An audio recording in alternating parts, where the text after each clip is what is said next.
let me do my thing. Let me do my thing. Yeah. What's up, everybody? It's your boy DC coming to you from the Grindhouse.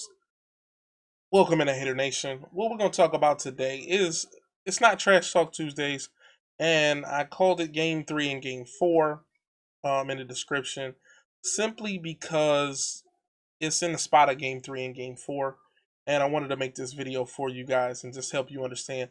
This is another reason why Madden is bad, and it's something that is talked about.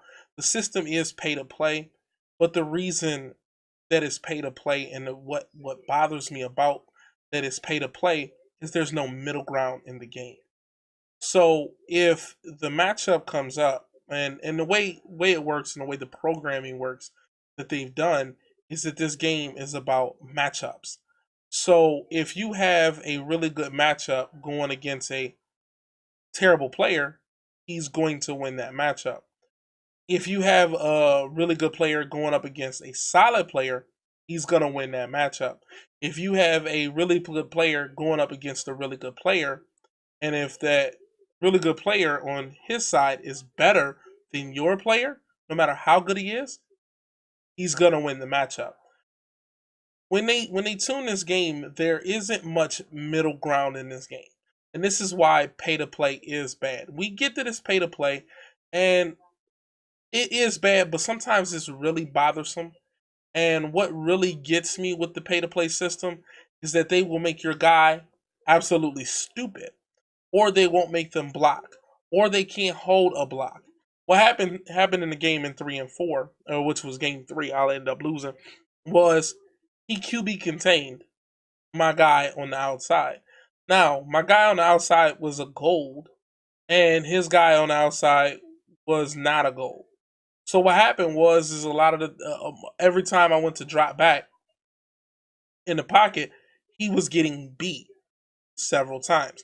Now, of course, you have to be able to adjust to that.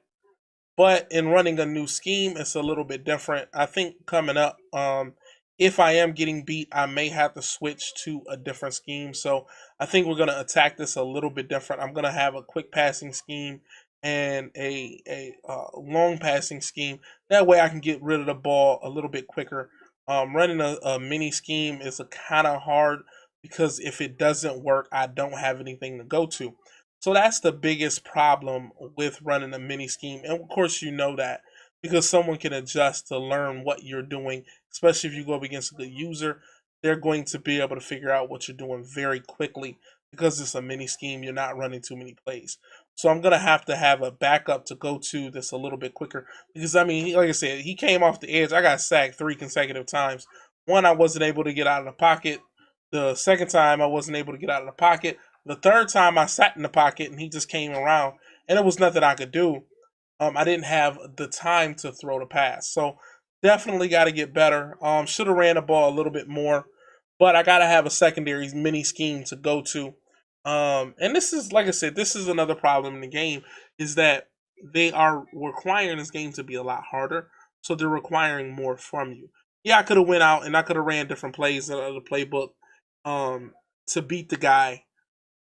But of course, I kind of wanted to get the content for the stream or for the YouTube. So I just it comes to a point where this game literally is a play to play system, but it is about matchups, and they make your guys just straight stupid.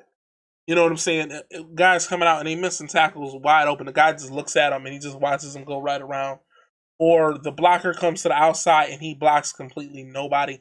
The only way that they can adjust to the game, and it's not one time. If it was one time, that wouldn't bother me. But it's something that's consistent.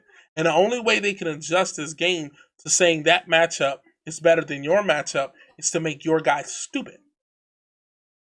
If his awareness is low, I get it.